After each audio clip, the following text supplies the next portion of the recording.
Quaid Azam, Part 34. The Barelvis, another reformist movement. This was another reformist group often paired in opposition to Deobandis, began to take shape in 1880s and representing Barelvi views. Ahmad Raza Khan assessment that interest of the Hindus and Muslims were intrinsically opposed was the guiding thought for him. The Christians were at least people of the book, but the Hindus were irredeemable. They are kafir. Despite such hard views, the Barelvis had doctrinal differences with Deobandis into which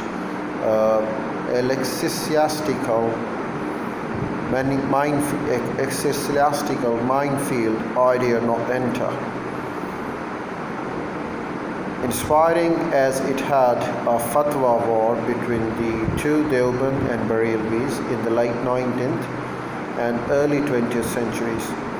This division, true to form, was later exploited by the British to neutralize Deobandis, to entrap the Barelvis in the loyalist camp. Quod erat demonstrandum. Writing in November 18, Islam, Image and Reality. Writing in November 1888, then Viceroy of India, Lord Dufferin described the Muslim of British India as a nation of some 50 million with their monotheism, their iconoclastic fanaticism, their animal sacrifices, their social equality, and their remembrance of the days when on their own at Delhi they reigned supreme. This last bit about reigning supreme accurately captures the self-image that the modern educated Indian Muslims had of themselves in the late 19th and early 20th centuries.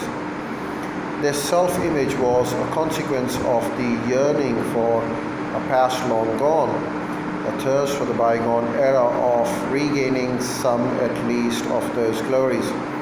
Such irrational nostalgia had consequences, some extremely damaging, as we shall see in the later chapters. It spurred the Muslims to first demand in special political position in the British India, and then in the 1940s they moved from seeking parity with Hindu majority to a separate self-governing statehood, their own land, Pakistan, for themselves, because they held that Muslims were a separate nation and not because Dufferin had so termed them. Paradoxically, in their quest for a land of their own, it was this self-image that first got lost.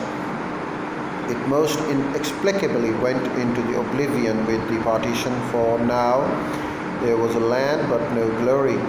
And for that strand of Muslims who now found themselves abandoned in India, they of course lost entirely their dreams by God, highlighting the illusory nature of such image is observation by such views startled the Muslims of that early British period, when they were in reality the dominant political entity over large parts of India, scattered unevenly over a subcontinent the size of West Europe, divided by sectarian beliefs, dietary habits, social norms, dress, occupation, and so often by language. The Muslims of India's middle centuries never thought of themselves as a unity and certainly never acted as one. They just could not, for this went against the very grain of being in India, being an Indian, and also being an Indian Muslim. I shall let you know more about it in my next video.